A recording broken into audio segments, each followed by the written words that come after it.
incorruptible, and immortal. But, as with any great technological innovation, there are those who resist. For them, the interface is a destroyer of moral autonomy, a leveler of creative thought. To answer their challenge, the U.S. government has created an omnipotent security force, FATA, the Federal Anti-Terrorist Authority. FATA lacks no resources, answers to no higher power.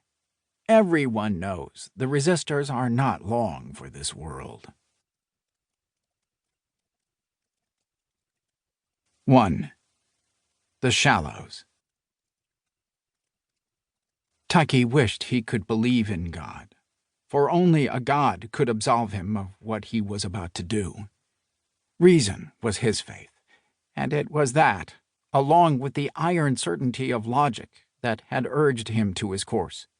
It demanded courage and the sacrifice of every tender feeling, even of his humanity, so that when he looked in the mirror, he no longer knew himself and feared the thing he had become.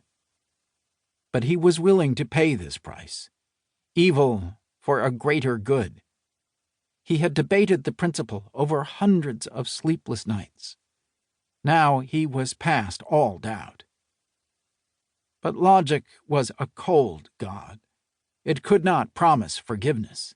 It could not shield him from the horrors he had seen and would see this night. It could not bind up the wounded places in his soul, or shoulder accountability for his crimes.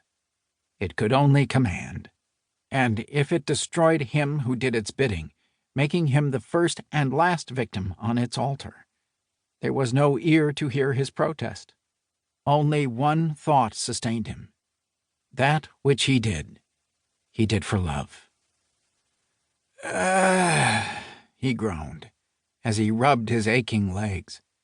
7 hours can be an eternity in the coffin-like space of a 2-seater Electro Sparrow. He had long ago drunk up his liter of water and eaten a whole package of rice crackers, all the provisions he had brought with him. He had yet to take a bathroom break.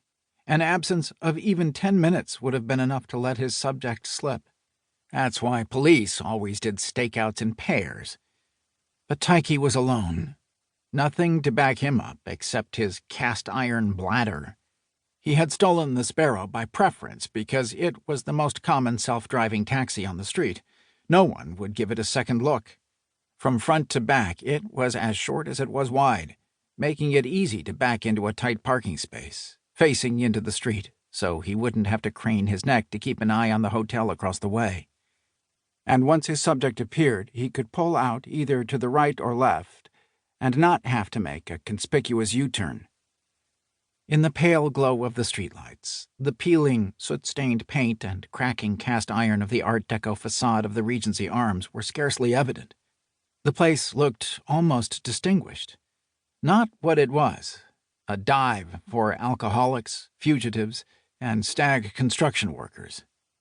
The subject's studio apartment occupied the front corner of the 3rd floor, with all 3 windows and the tiny bathroom porthole visible from the street. Tyche could see a shadow moving against the paper-thin window shades. The man was pacing as he had done for hours. What is he thinking? Wondered Tyche, with a twinge of pity. Does he know these are his last hours? Is he afraid?